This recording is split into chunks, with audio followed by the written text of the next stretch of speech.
সংগ্রামী সালাম, আসসালামু আলাইকুম। প্রিয় ভাইয়ের আমার, আপনারা জানেন ফ্যাসিস্ট সরকার আওয়ামী লীগের আমল থেকে শুরু করে কোনোদিন আমাদের চিকিৎসকের কেন্দ্রে আওয়ামী লীগের কোনো ক্যান্ডিডেট নৌকায় কোনো সমর্থন পাশ করতে পারেনি।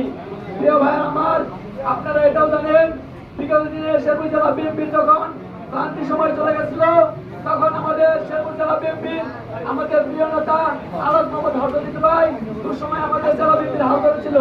সেই সুবাদে 2018 সালে যখন হরজত ভাই জেলে ছিল, তার সুযোগ্য কন্যা ডাক্তার সিরাজউদ্দিন প্রিয়াঙ্কাকে বিএনপির ভারপ্রাপ্ত চেয়ারম্যান জনাব তারেক রহমান তাকে ধানের শীর্ষে মনোনীত করেন।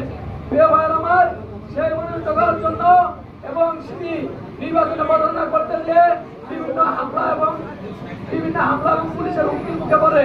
আপনারা এটাও জানেন, যখন ধানের শীর্ষে নির্বাচন করেন তখন এই চকপটক মহল্লাতে প্রিয়াঙ্কা মমনি এসেছিল এবং এই এলাকার প্রত্যেকটা নেতা কর্মী এবং মহিলারা সহ সবাই তাকে আঁকড়ে ধরেছিল। প্রিয় ভাইয়ের আমার, সেই সময় আমাদের মিছিলে পুলিশে হামলা করেছিল, আমাদের অনেক নেতা কর্মীকে গ্রেফতার করা হয়েছিল, আমাদের মুকুল ভাই, আমাদের দুলাল কাকা অনেকে গ্রেফতার হয়েছিল। সেদিন আমিও, আমাকে ধরার জন্য পুলিশ দৌড়াদৌড়ি করেছিল, আমি নিজেও আহত হয়েছিলাম, রাস্তায় পড়ে গেছিলাম।